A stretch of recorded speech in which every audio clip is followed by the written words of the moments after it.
여러분, 그 벨기에 출신의 정신분석학자인, 이름도 좀 어려운데요, 파울 베르하헤어라는 사람이 있습니다. 이분이 쓴 책이 하나 있는데, 우리는 어떻게 괴물이 되어 가는가라는 제목의 책입니다. 이분이 이 책에서 우리 사회에 일어나는 그 끔찍한 범죄, 인간의 폭력성, 잔인성이 그대로 드러나는 그 이유가 무엇인지를 추적해 갑니다. 그는 이렇게 밝힙니다. 환경 때문이라는 겁니다. 환경이 사람을 만든다. 그는 이렇게 주장하더라고요. 정해진 인간의 정체성은 없다라는 겁니다. 예를 들면 인간은 원래 선하다, 인간은 원래 악했다, 이런 정체성은 없고 환경이 사람을 만든다. 지옥 같은 환경이 지옥 같은 인간을 만든다, 이렇게 주장을 하는 것을 제가 봤습니다. 그 환경, 인간을 괴물로 만드는 환경이 뭐냐? 그는 결론을 그렇게 맺어요. 신자유주의 경제 시스템이다, 이렇게 얘기를 하더라고요. 제가 그 책을 읽으면서 한 가지는 동의가 되더라고요. 먼저 말씀드릴 것은 한 가지 동의되지 않는 점을 먼저 말씀드리고 싶은데, 인간은 정해진 정체성이 없다, 거기에는 동의가 되지 않았습니다. 여러분, 인간이 가진 정체성은 무엇입니까? 하나님의 형상대로 창조된 존재입니다. 그런데 범죄하고 타락하게 되었죠. 그래서 전적으로 타락한 죄인이 된 것이죠. 그것이 인간이 가진 정체성입니다. 그러나 또 한 가지는 동의가 되는 것입니다. 어떤 동의일까요? 우리는 지금 너무나 고통스러운 환경 가운데 있다라는 것입니다. 여러분, 우리가 갖고 있는 그 고통스러운 환경에 한 가지 중요한 면이 있습니다. 세상이 사랑 없는 세상이 되어버린 거예요. 사람들이 마음이 메말라서 너무나 사랑이 없는 세상이 되어버렸다라는 것입니다. 여러분, 가끔 이렇게 은행이나 또 회사에 어떤 문의 전화를 하면 대기 멘트가 나옵니다. 안내하는 분이 응답할 때까지 대기 멘트가 나오는데 꼭 나오는 멘트가 있더라고요. 지금 전화를 받는 상대방은 누군가의 소중한 가족이니까 욕설하지 마라, 함부로 얘기하지 마라.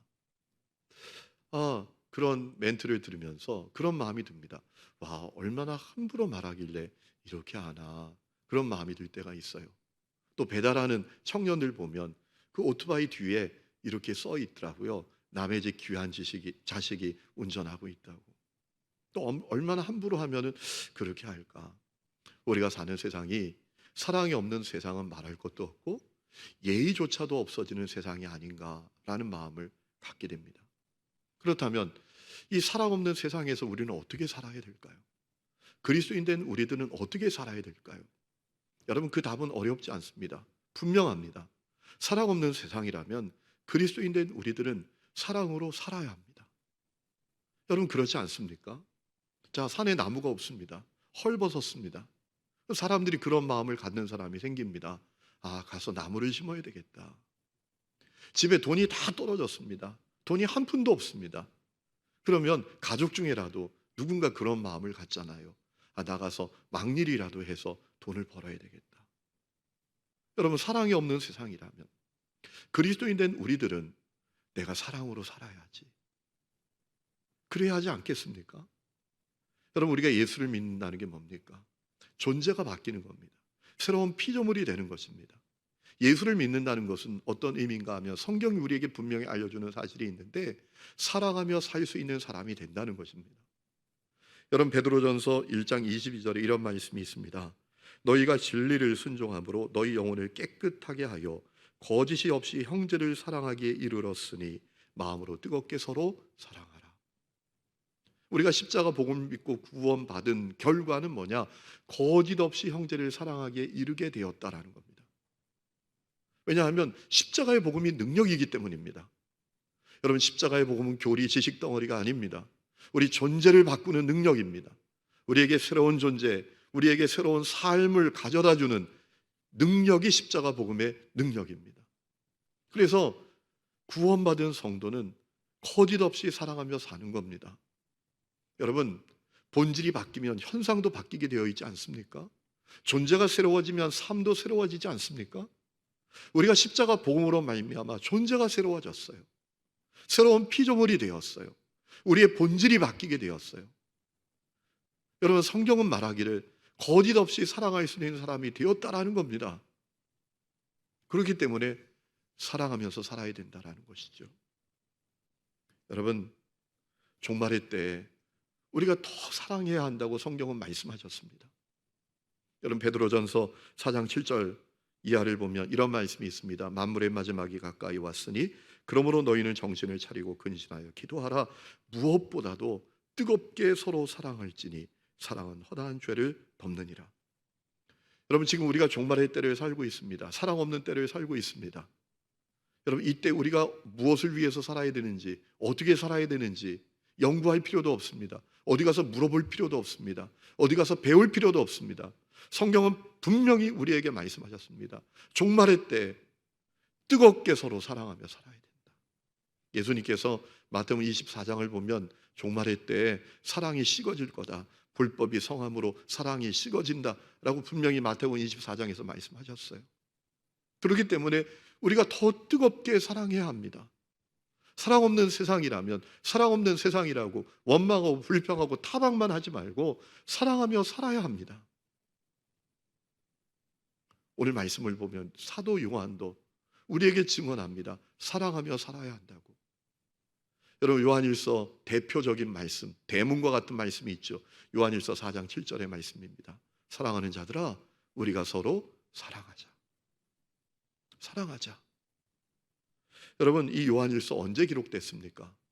신학자들은 말하기를 AD 96년, 주후 96년은 지나서 기록되었을 거다라고 말합니다. 왜냐하면 주후 96년에 그렇게 그리스도인들을 박해했던, 끔찍하고 무섭게 잔인하게 박해했던 도미티안 황제의 통치가 끝납니다.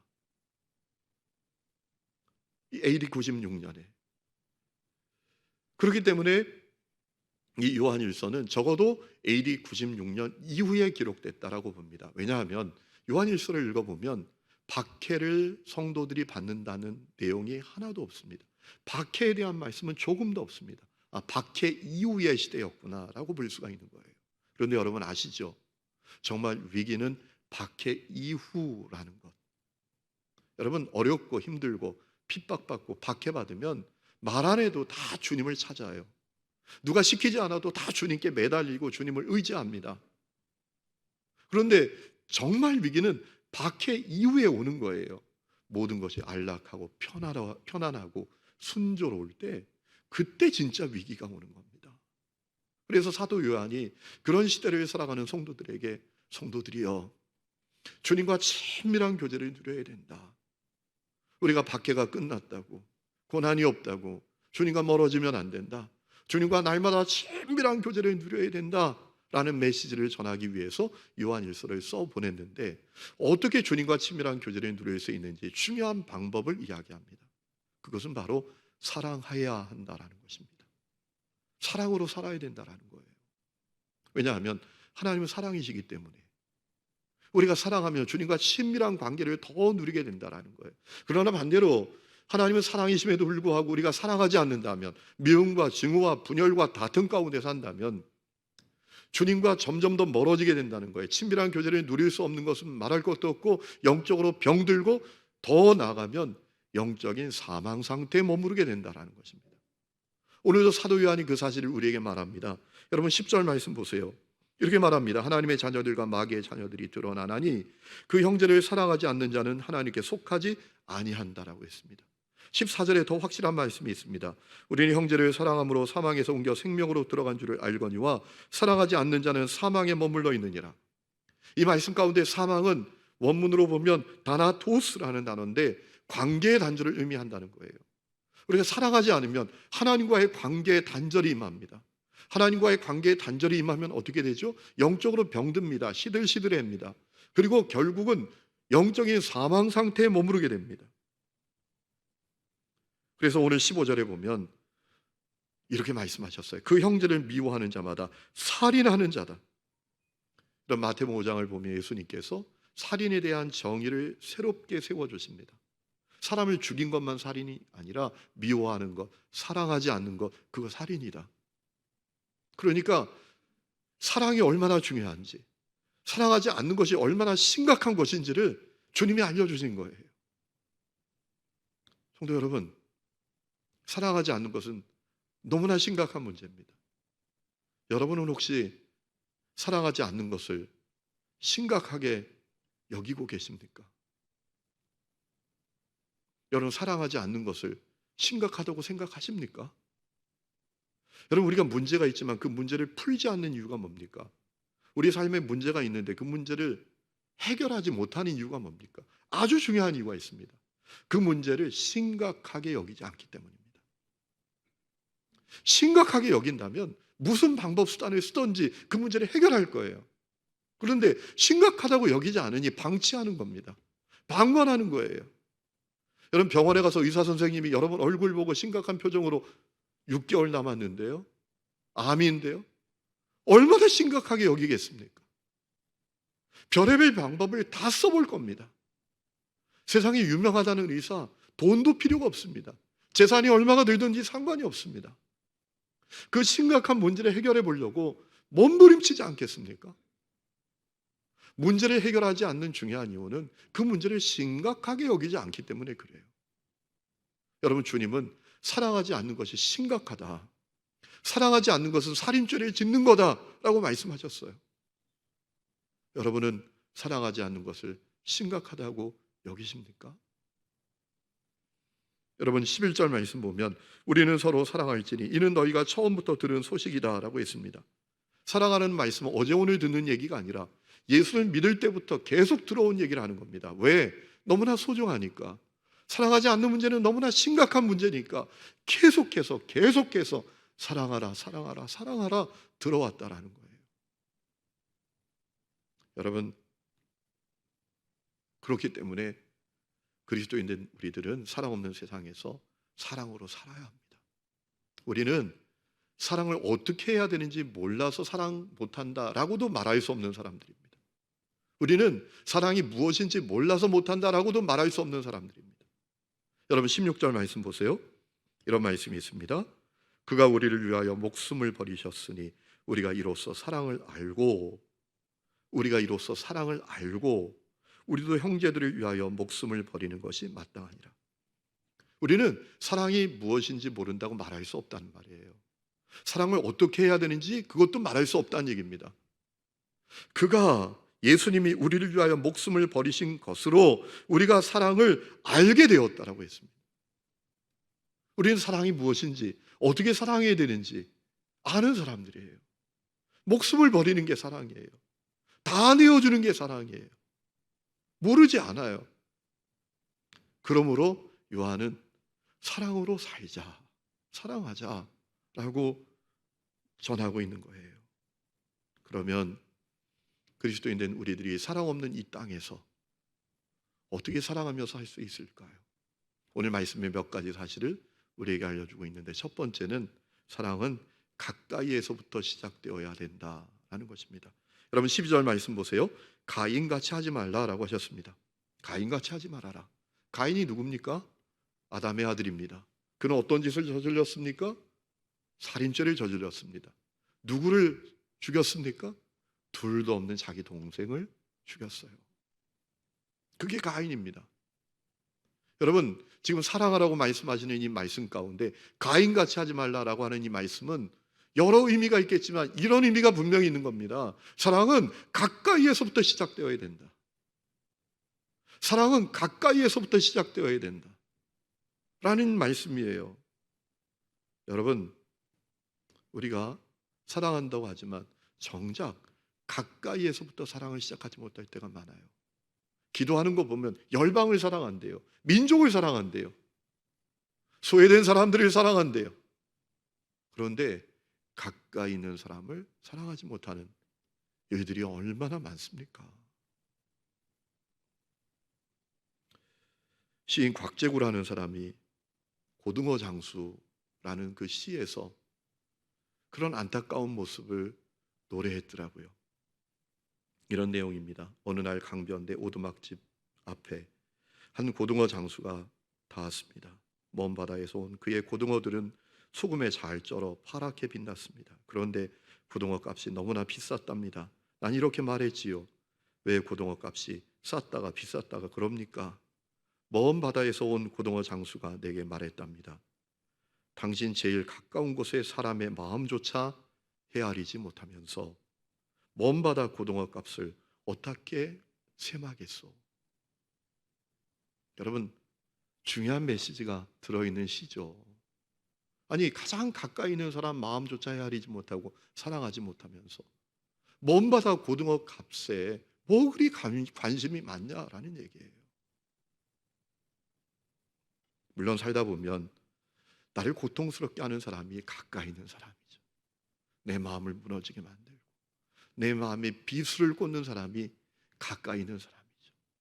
근데 여러분, 우리가 기억해야 될 것이 있어요. 사랑이 뭡니까? 사랑은 주는 겁니다. 사랑은 받는 만큼 주는 게 아닙니다. 사랑은 받았으니까 주는 것도 아닙니다. 사랑은 그저 주는 것입니다. 그럼에도 불구하고 주는 것입니다. 그가 내게 상처를 주었지만, 내 마음을 아프게 했지만, 나를 힘들게 했지만, 그럼에도 불구하고 사랑하는 게 사랑이에요. 주님이 우리에게 말씀하시는 사랑입니다. 그 사랑을 우리에게 주셨잖아요. 우리가 아직 죄인이었을 때, 우리가 하나님의 원수로 살아갈 때 우리에게 자기 자신을 다 내어주시면서 우리를 사랑하셨잖아요. 그게 사랑이에요. 가까이에서부터 그 사랑이 시작되어야 된다는 것입니다. 극동방송에서 참 은혜로운 간증 하나를 들었습니다. 어느 여성분의 간증인데요, 이분이 자기 어릴 때 아버지가 어린 자식들과 자기 어머니를 버리고 집을 나간 겁니다. 아이들이 코 올리는 그런 때인데, 여러분, 혼자 남은 그 여성이 어떻게 살아갑니까? 남편은 집을 나가서 돌아오지 않아요. 그래서 자기 어머니가 정말 고생 하면서 살았대요. 그 자녀들을 다 길렀대요. 눈물 없이 말할 수 없는 그 인생의 스토리를 갖게 된 것이죠. 그런데 자기 어머니가 느지막하게 예수님을 믿게 됐대요. 그런데 이분이 예수님 믿고 난 다음에 얼마나 마음이 기쁘고 행복한지 사람들에게 전도를 그렇게 하시는 거예요. 그래서 수많은 사람들을 전도했대요. 그리고 어느 날부터 어머니가 이상한 행동을 하더래요. 집 나간 아버지를 찾기 시작하는 겁니다. 집 나간 아버지를 수소문하여 찾기 시작하는 거예요. 그리고 결국은 찾아냈습니다. 저 시골에서 남의 집 과수원 일을 하고 있는, 과수원을 맡아서 일하고 있는 아버지를 찾게 됐다라고 해요. 그래서 그 엄마가 아버지를 찾아갔답니다. 아이들 어릴 때 그 아이들과 자기 자신을 버리고 집 나간 그 남편을 찾아간 겁니다. 그리고 그 아버지에게 그렇게 말했대요. 내가 당신을 예수님의 사랑으로 용서한다. 그리고 그해 11월 달에 그분이, 그 어머님이 하나님의 부름을 받았다라고 합니다. 여러분, 그 간증을 쓴 분이 그렇게 얘기해요. 나는 우리 엄마를 통해서 사랑을 보았다. 나는 우리 엄마를 통해서 천국을 보았다. 여러분, 사랑은 그런 겁니다. 가까이에서부터 시작되는 겁니다. 두 번째, 어떻게 사랑해야 되는가?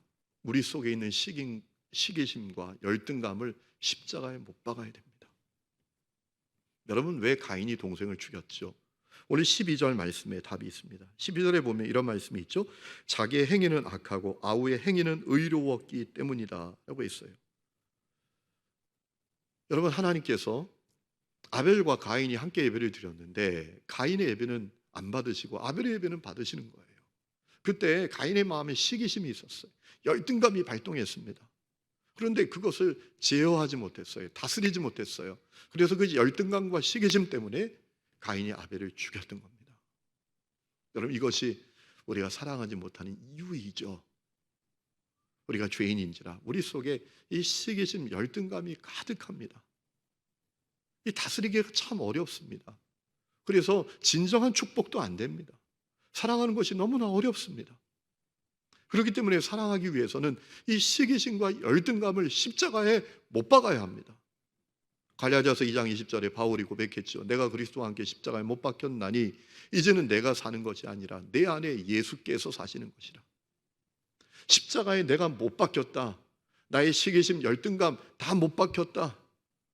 우리도 그렇게 되어야 합니다. 그런데 문제는 이 열등감, 시기심, 십자가에 못 박는 것이 너무나 어렵잖아요. 어떻게 열등감과 시기심을 십자가에 못 박을 수 있을까요? 갈라디아서 2장 20절 그 후에 나오는 말씀을 보면 알 수 있어요. 이렇게 바울이 고백합니다. 이제 내가 육체 가운데 사는 것은 나를 사랑하사 나를 위하여 자기 자신을 버리신 하나님의 아들을 믿는 믿음 안에서 사는 것이라. 바울은 자신이 하나님의 아들 예수를 믿는 믿음 안에서 산다라고 고백하면서 그 예수님이 누구신지를 고백하고 있습니다. 하나님의 아들은 누구시냐? 이렇게 고백하죠. 나를 사랑하사 나를 위하여 자기 자신을 버리신 분이라고. 여러분, 이 바울의 고백 속에 우리가 열등감과 시기심을 못 박을 수 있는 비밀이 있습니다. 여러분, 왜 주님이 바울을 위해서 자기 자신을 버리셨죠? 중요한 이유가 있어요. 바울은 하나님 보실 때 소중하고 가치 있고 존귀한 존재였기 때문입니다. 하나님이 그 바울을 사랑하셨기 때문입니다. 여러분, 이것은 틀림없어요.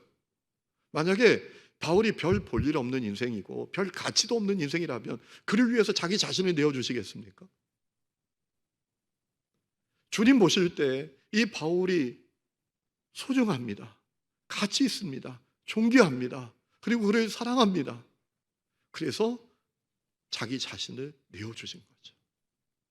여러분, 이것은 오늘 우리에게도 똑같아요.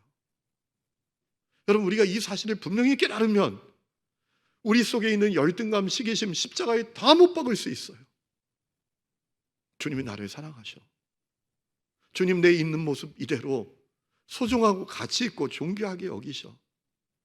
여러분, 이 눈이 열리면 시기심, 열등감 때문에 괴로울 일이 없습니다. 십자가에 못 박을 수 있습니다. 여러분, 저는 영적으로 무지랭이 같은 사람이에요.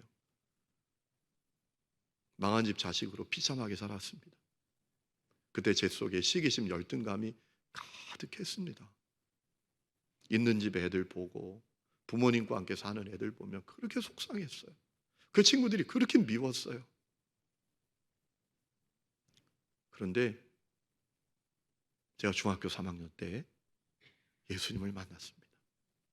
예수님께서 제게 찾아오셨어요. 그리고 저에게 말씀하셨어요. 내가 너 사랑한다. 너는 내게 소중하다. 너는 가치 있고 너는 존귀하다. 내가 너와 함께한다. 내가 너를 도와준다. 여러분, 그것은 저에게는 너무나 놀라운 사건이었어요. 그때 저는 제 속에 있는 시기심과 열등감이 다 사라지는 것을 느꼈어요. 그리고 어디서 찾아오는 행복인지 기쁨인지 감사인지 제 속에 가득 차는 것을 느꼈어요.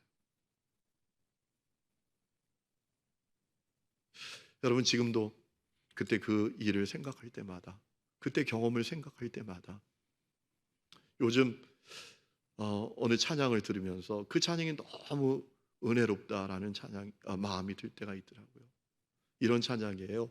내 모습 이대로 사랑하시네. 연약한 그대로 사랑하시네. 나의 모든 발걸음 주가 하시나니 날 인도하소서. 같이 부르실까요? 내 모습 이대로 사랑하시네. 연약한 그대로 사랑하시네. 나의 모든 발걸음 주가 하시나니 날 인도하소서. 주의 날개 아래 거하는 곳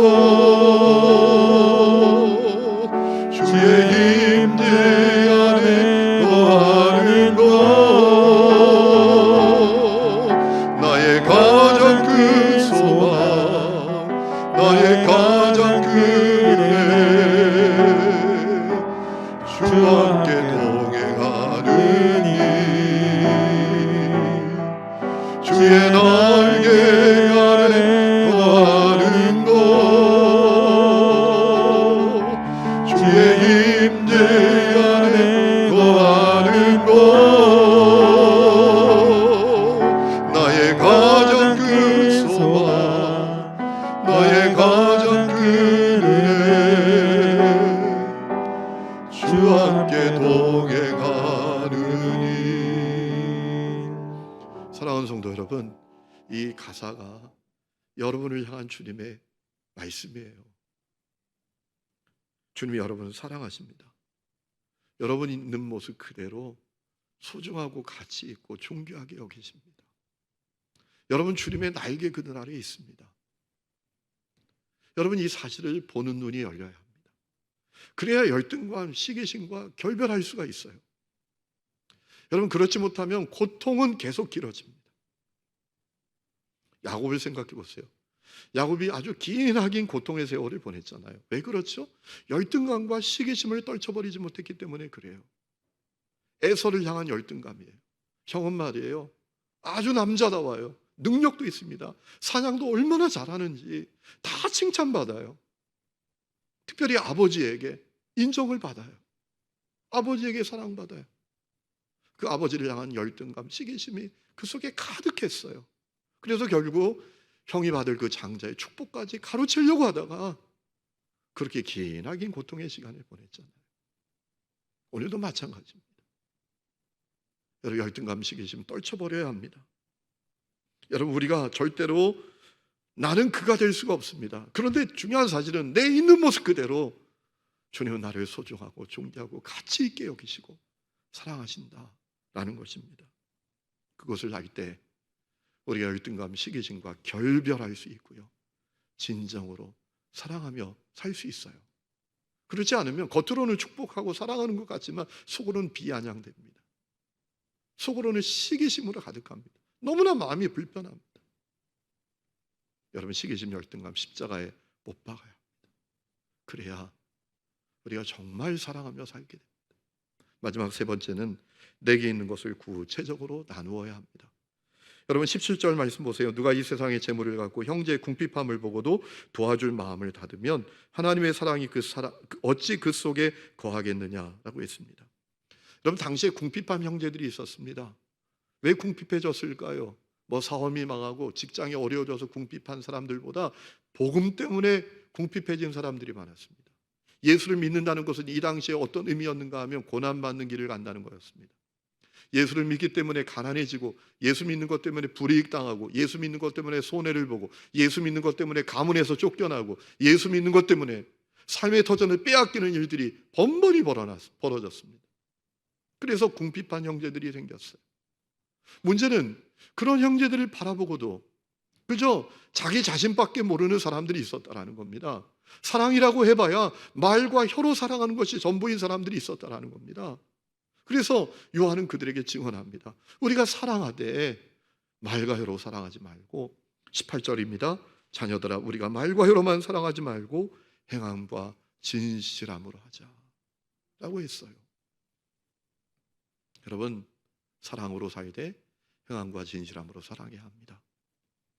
행함과 진실함으로 사랑할 때 일어나는 현상이 있습니다. 상대방의 감동을 받아요. 상대방의 감동을 받습니다. 여러분 십자가 복음이 왜 우리를 감동시킵니까? 그분의 성육신, 그분이 이 땅에 와서 가장 낮은 모습으로 성김으로 살던 그 모습, 그리고 십자가에 죽으신 그 대속의 죽음 가운데 행함과 진실함이 가득하게 들어있기 때문에 우리가 감동을 받는 거죠. 여러분 행함과 진실함의 사랑으로 살아야 합니다. 그것이 사람에게 감동을 줍니다. 유기성 목사님께서 어느 간증 하나를 이렇게 소개하시더라고요. 이 간증의 내용이 이런 겁니다.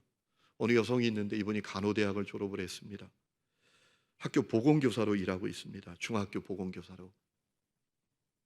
그런데 이 분이 21년 전에 남편이 일본 주재원으로 발령이 나서 가게 되었었다라고 해요. 그때 일본으로 함께 갔던 상사 되는 분 가정이 있는데 그분들이 국내 최고의 대학을 나온 엘리트입니다. 그분의 아내도 중학교 교사였어요. 그런데 이분들이 일본 주재원 근무가 끝나고 한국에 오자마자 3일 만에 회사 사표 내고 몽골 선교사로 떠나시게 된 거예요. 자기들을 비롯해서 사람들이 다 충격을 받았어요. 당황했어요. 그런데 올해 서울의 어느 장례식장에서 17년 만에 그 몽골로 떠난 선교사님 부부를 만나게 된 거예요. 반가워서 너무나 기쁜 마음으로 이렇게 저렇게 이야기를 나누고 있는데 그분들이 갑자기 눈물을 글썽글썽하면서 질문을 하는 겁니다. 자기들이 왜 몽골 선교사로 떠나게 됐는지 아느냐고. 알 리가 있나요? 그러더니 하시는 말씀이 두 분 때문에 자기들이 몽골 선교사로 떠나게 됐다라고 하더는 거예요. 당황스럽잖아요. 이게 무슨 얘기인가 들어봤더니 이런 얘기입니다. 그 선교사님 네가 서울대학교를 나왔어요. 캠퍼스 커플이었는데 대학 다니면서 은혜를 받았습니다. 그래서 하나님께 소원을 둘이 한 거예요. 하나님, 우리의 삶을 선교사로 드리겠습니다. 그런데 회사에 취직하고 살면서 다 잊어버리고 살았던 거예요. 그리고 또 일본 주재원으로 가게 되었던 것이죠. 이제 그분들이 직장 후배인 자기들 가정을 보면서 전도를 하려고 애쓰셨대요. 그런데 자기들 마음은 강팍했대요. 그래서 뭐라 했냐면 하나님이 보입니까? 하나님이 보이면 믿겠다고. 이럴 정도로 거절을 했대요. 그러니까 이분들도 대단한 분들이죠. 그렇죠? 직장 상사가 전도를 하면 좀 이렇게 좀 완곡한 표현으로 알 수도 있는데 하나님 보이냐고. 보이지 않는 하나님을 어떻게 믿느냐고. 그러면서 세상에 빠져서 그냥 살았대요. 그분들이 볼 땐 너무나 안타까웠던 것 같아요. 그래서 그 선교사님 대회가 기도를 했대요. 이 가정을 사랑하는 마음으로 하나님, 저 가정이 예수님을 믿게 되면 구원을 받게 되면 우리가 대학교 때 하나님께 했던 약속 소원을 지키겠습니다. 이렇게 기도를 했대요. 그런데 놀라운 사실은 세 달 만에 그렇게 강팍했던 부부가 자기들 발로 예수를 믿고 교회에 다니게 된 거예요. 그래서 그 선교사님 네 분이 한국에 들어와서 선교사로 몽골로 떠나게 되었던 것입니다. 여성분이 그 이야기를 듣고 집으로 돌아와서 이틀 동안 계속 울었대요. 그 17년 전에 아이들도 어렸는데 그 아이들을 이끌고 우리들 때문에 몽골로 떠난 게 아닌가 이런 마음이 들어서 그렇게 울었대요. 그리고 기도하다가 남편과 상의하고 결단을 했대요. 남편도 직장을 내려놓고 자기도 학교를 사직하고 몽골로 가서 그 선교사님 사역을 돕기로 결단을 했다라는 간증이었어요. 여러분, 행함이 감동을 주는 겁니다. 행함과 진실함의 사랑이 감동을 주는 것입니다. 오늘 교회의 비극은 교회 공동체와 성도들을 통해서 감동받기가 참 어렵다라는 겁니다. 아니 오히려 추한 민낯을 드러낼 때가 많다라는 것이죠. 제가 한번 말씀을 드렸잖아요. 저희 집에 먼 친척분이 오셨어요. 그분들은 예수를 안 믿어요. 그런데 와서 저를 걱정하시는 거예요. 아니 교회를 안 다니는 분이에요. 예수도 안 믿는 분들인데 와서 교회 평안하냐고, 교인들 안 싸우냐고, 힘들지 않냐고. 제가 그때 얼마나 당황했는지 몰라요. 이게 불신자들의 생각이구나. 이 불신자들이 교회를 바라보는 시선이구나. 저 사람들은 예수 믿고 하나님은 사랑이라고 하면서 자기들끼리 맨날 싸우는 사람이야. 이런 시각을 저분들이 갖고 있구나. 충격을 받았어요. 여러분, 행함과 진실함의 사랑을 살아내야 합니다. 오늘 사람들이 그럴듯한 표정으로 살고 있지만 인생의 실패, 고난, 상처로 말미암아 다 마음으로 다 펑펑 울고 있습니다. 제가 몇 년 전에 여러분에게 읽어드린 문정희라는 사람이 쓴 시를 기억하고 계시나요? 제목이 사랑해야 하는 이유입니다. 시 내용이 이래요. 우리가 서로 사랑해야 하는 이유는 세상의 강물을 나누어 마시고 세상의 채소를 나누어 먹고 똑같은 해와 달 아래 똑같은 주름을 만들고 산다는 것이라네. 우리가 서로 사랑해야 하는 또 하나의 이유는 세상의 강가에서 똑같이 시간의 돌멩이를 던지며 운다는 것이라네. 오늘 많은 사람들이 인생의 시간 속에서 이런저런 상처, 눈물, 아픔, 고통, 실패를 겪으면서 울고 있다. 그러니 사랑해야 된다. 라는 그런 시죠. 여러분, 사랑 없는 세상에서 사랑으로 살아야 합니다. 여러분, 우물이 없어서 사람들이 다 목이 말라서 목이 다 타들어가고 있어요. 그러면 누군가 우물을 파지 않겠습니까? 나무가 다 헐벗어 있어요. 그러면 누군가 가서 나무를 심지 않겠어요? 그런 마음으로 우리가 사랑하는 세상이 사랑 없는 세상이 되었는데 그리스도인된 우리들이 사랑으로 살아야 합니다. 요즘 코로나 때문에 사람들의 마음이 더 강팍해지는 것 같아요. 더 팍팍해지는 것 같아요. 이때 그럼에도 불구하고 사랑으로 살아가는 우리 하늘님교회 모든 지체들이 될 수 있기를 주의 이름으로 축원합니다.